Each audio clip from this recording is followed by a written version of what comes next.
Have you ever imagined living under the staircase of your own house, being humiliated, ignored, and with no one knowing that you are, in fact, the true heir to everything in that place?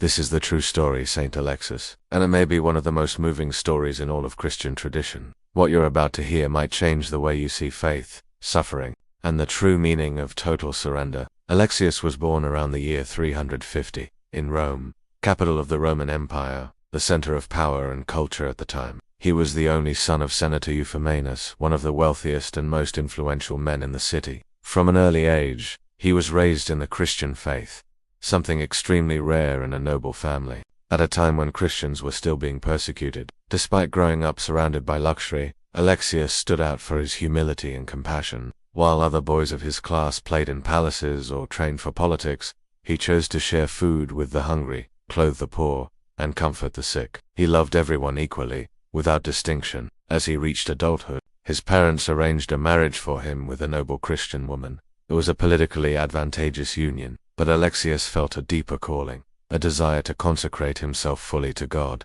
and his bride. Upon understanding that calling, made the same decision. They both agreed to live in chastity, even within marriage. On the very night of the wedding, Alexius left the palace. He left behind his inheritance, his status, and even his name. He began a spiritual journey of complete surrender. For months, he walked as a pilgrim, crossing towns, sleeping outdoors, fasting, and praying. He arrived in the city of Edessa, in Syria, an important Christian center in the east. He lived as a beggar, asking for alms at the doors of the Basilica of St. Thomas. But everything he received, he shared with others in need. Alexius cared for the sick abandoned in the streets. He washed wounds, fed the weak, and comforted the desperate. Soon, people began reporting miraculous healings attributed to his prayers. His name began to be respected among the faithful. But Alexius wasn't seeking fame. When he realized he was becoming known, he decided to leave. He wanted to remain hidden from the eyes of the world, and be seen only by God. The next stage of his journey was even harder.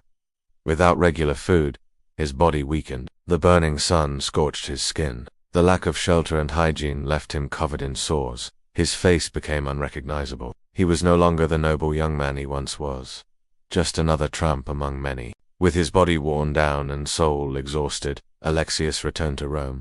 But not to reclaim anything. He was only looking for a place to rest. He approached the house where he had been born. His father, now elderly, did not recognize him. Looking at the thin, dirty, and aged man, he assumed he was just another beggar. He allowed him to stay, but not inside the house. They sent him to the stables. Among the animals there, Alexius spent the last 17 years of his life. The same servants who once obeyed him now mistreated him. They mocked his appearance, threw scraps at him, and treated him with contempt. He never complained. He never defended himself. He prayed, he served, he endured. For all those years, no one suspected his true identity. He became invisible to everyone, and that was exactly what he wanted, to be seen only by God. When his health could no longer endure, he wrote a letter revealing who he truly was. He gave it to one of the few servants who treated him with dignity. Shortly afterward, he died, quietly, beneath the staircase of the very palace where he had been born. Days later, the servant read the document, and the truth shook the entire household. That beggar was the long-lost son. The heir they had mourned for so long had been with them all along, living as the least among them. His mother was consumed by grief. She wept bitterly, unable to believe she had not recognized him.